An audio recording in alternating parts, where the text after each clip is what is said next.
Bad news, Prabhas की Spirit movie का filming next month से स्टार्ट नहीं होने वाला। According to strong news portal 2024 के लास्ट क्वार्टर में ये रिपोर्ट किया गया था कि स्पिरिट मूवी का इनिशियल कास्टिंग ऑलमोस्ट डन हो चुका है एंड डायरेक्टर संदीप रेड्डी वांगा अपने प्री प्रोडक्शन के आखिरी स्टेज में रन कर रहे हैं। देन इस मूवी का बजट प्रभास के फीस को इंक्लूड करके टी सीरीज ने ऑलमोस्ट 350 करोड़ कंफर्म भी कर दिया था एंड इवन कुछ रिपोर्ट्स के अकॉर्डिंग ये भी कंफर्म किया गया था कि मूवी का फिल्मिंग 2025 में ही 7-8 महीनों के अंदर कंप्लीट हो जाएगा, स्टार्टिंग से लेकर एंड तक विदाउट एनी ब्रेक। बिकॉज आपको पता नहीं है तो इस मूवी के लिए प्रभास ने अपने बॉडी के ऊपर काफी मेहनत किया है, जैसे कि अकॉर्डिंग टू संदीप रेड्डी वांगा एक सिंसियर एंग्री कॉप को दिखना चाहिए। दैट्स द रीजन ऐसी क्वालिटी प्री प्लानिंग देखकर मुझे तो कॉन्फिडेंस आ चुका था एंड इसके साथ मैं समझ चुका था कि डेफिनेटली वांगा के दिमाग में स्पिरिट मूवी रिलेटेड सारी टेम्पलेट्स क्लियर हैं। सो अब ये पिक्चर डिले होने का चांस उतना नहीं है। ऊपर से इस मूवी का इनिशियल हाइप इतना है कि एक छोटा सा अनाउंसमेंट वीडियो इंडियन सिनेमा की 18+ एक्शन मूवी के मार्केट को हिला सकता है। मैं लिटरली कोई मजाक नहीं कर रहा। स्पिरिट एक ऐसी मूवी है जिसके लिए जेन्युइनली यूथ ऑडियंस एक्साइटेड है, बिकॉज एनिमल मूवी का इंपैक्ट यूथ ऑडियंस के बीच में अभी भी खत्म नहीं हुआ है। याद है ना कि एक ट्रेलर ने किस तरीके से एनिमल मूवी के हाइप को आसमान में पहुंचा दिया था। सो हम सब जानते हैं कि एनिमल मूवी की हर एक सक्सेस फॉर्मूला स्पिरिट मूवी के साथ और भी बेहतर तरीके से काम करने वाला है, बिकॉज हम सबको पता है मूवी में प्रभास जैसे पैन इंडियन स्टार है और उनके नाम पे कितना पैसा कमाया जा सकता है वो टी सीरीज के मालिक भूषण कुमार बहुत ही अच्छी तरीके से जानते हैं। पर फिर भी मुझे समझ में नहीं आ रहा है कि वो वायर स्टूडियोज की तरह क्यों बर्ताव कर रहे हैं। अगर अगले ही महीने यानी कि मार्च के फर्स्ट क्वार्टर में स्पिरिट मूवी का फिल्मिंग स्टार्ट हो जाता तो आराम से पिक्चर 2025 के एंड में कंप्लीट भी हो जाता और बाकी कुछ महीनों के अंदर मूवी पोस्ट प्रोडक्शन का काम कंप्लीट करके आराम से 2026 के सेकंड क्वार्टर में रिलीज भी हो जाता। बट आई एम सॉरी, अब इस मूवी के अराउंड सिचुएशन इतना कंफ्यूजिंग है कि किसी भी एरा गैरा रूमर पे ट्रस्ट नहीं किया जा सकता। लिटरली पिछले 1 साल से हम यही सुनते आ रहे हैं कि अब स्पिरिट पे काम चालू होगा, अब स्पिरिट का फिल्मिंग स्टार्ट होगा। तो करना,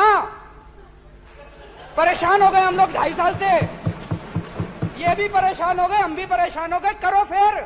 बट तारीख पर तारीख, तारीख पर तारीख, तारीख पर तारीख, तारीख पर तारीख मिलती रही है। क्या आई नो, हम समझ रहे हैं कि ऐसी बिग बजट मूवी फ्लोर तक आने के लिए टाइम लेता है, पर प्रभास जैसे एक्टर के पास वो टाइम होगा इसका कोई गारंटी हम नहीं दे सकते। अगर प्रभास की एक मूवी डिले होता है तो समझ लेना पिछले 4 मूवीज जो लाइन पे हैं वो भी पीछे जाता जाएगा, including most anticipated Salaar 2 and कल्कि 2। भाई प्रभास अन्ना कोई अक्षय कुमार जैसे एक्टर थोड़ी है कि साइमल्टेनियसली 2-3 पिक्चरों में काम करते रहेंगे। हर एक pan Indian big budget movie है, वो भी इंडिया की बड़ी बड़ी एक्शन डायरेक्टर्स के साथ। सो डेफिनेटली वो डायरेक्टर्स भी प्रभास को अपनी फुल पोटेंशियल के साथ इस्तेमाल करना चाहेंगे। तो यहाँ पे प्रॉब्लम ये है कि अगर प्रभास ने वांगा की स्पिरिट मूवी के लिए खुद को ट्रेन किया है, इस एक पर्टिकुलर मूवी के लिए खुद के लुक्स को चेंज किया है, तो बिना किसी सोचे समझे उन्हें वही मूवी पहले स्टार्ट करना होगा। फिर अगर मूवी डिले हो जाता है तो उन्हें भी अपने प्रिपरेशन के साथ इंतजार करना पड़ेगा, बिकॉज वो वहां से हटकर डायरेक्टली और किसी मूवी में काम नहीं कर सकते, बिकॉज वहां पे भी उन्हें अलग प्रिपरेशन लेना पड़ेगा। सपोज स्पिरिट मूवी करते करते वो राजा साहब जैसे हॉरर कॉमेडी मूवीज में काम नहीं कर सकते, इवन सलार 2 के साथ वो फौजी मूवी पे साइमल्टेनियसली काम नहीं कर सकते। माना कि प्रभास अगर मैनेज कर भी लेते हैं तब भी दोनों काम को प्रॉपर्ली बैलेंस करने का प्रेशर प्रभास को सताएगा, जिसका इफेक्ट दोनों मूवी में ही हमें प्रभास के परफॉर्मेंस में देखने को मिलेगा। आई एम सॉरी, बिकॉज बंदा बहुत लेजी है। सो सिंपल सा बात है, प्रोड्यूसर्स को सोने की अंडे देने वाले मुर्गी को साथ में रखना है तो स्टार्टिंग में थोड़ा सा लॉस झेलते हुए इंतजार तो करना पड़ेगा, क्योंकि सब्र का फल मीठा होता है। सलाड और कल्कि जैसा क्वालिटी माल चाहिए तो धैर्य रखना होगा।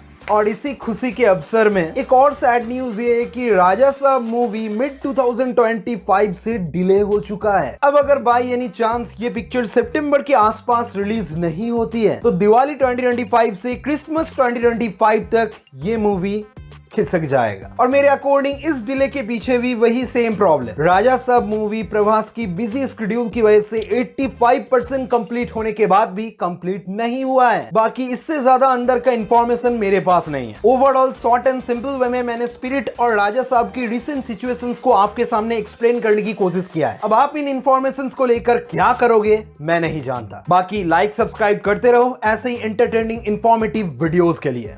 Okay, bye.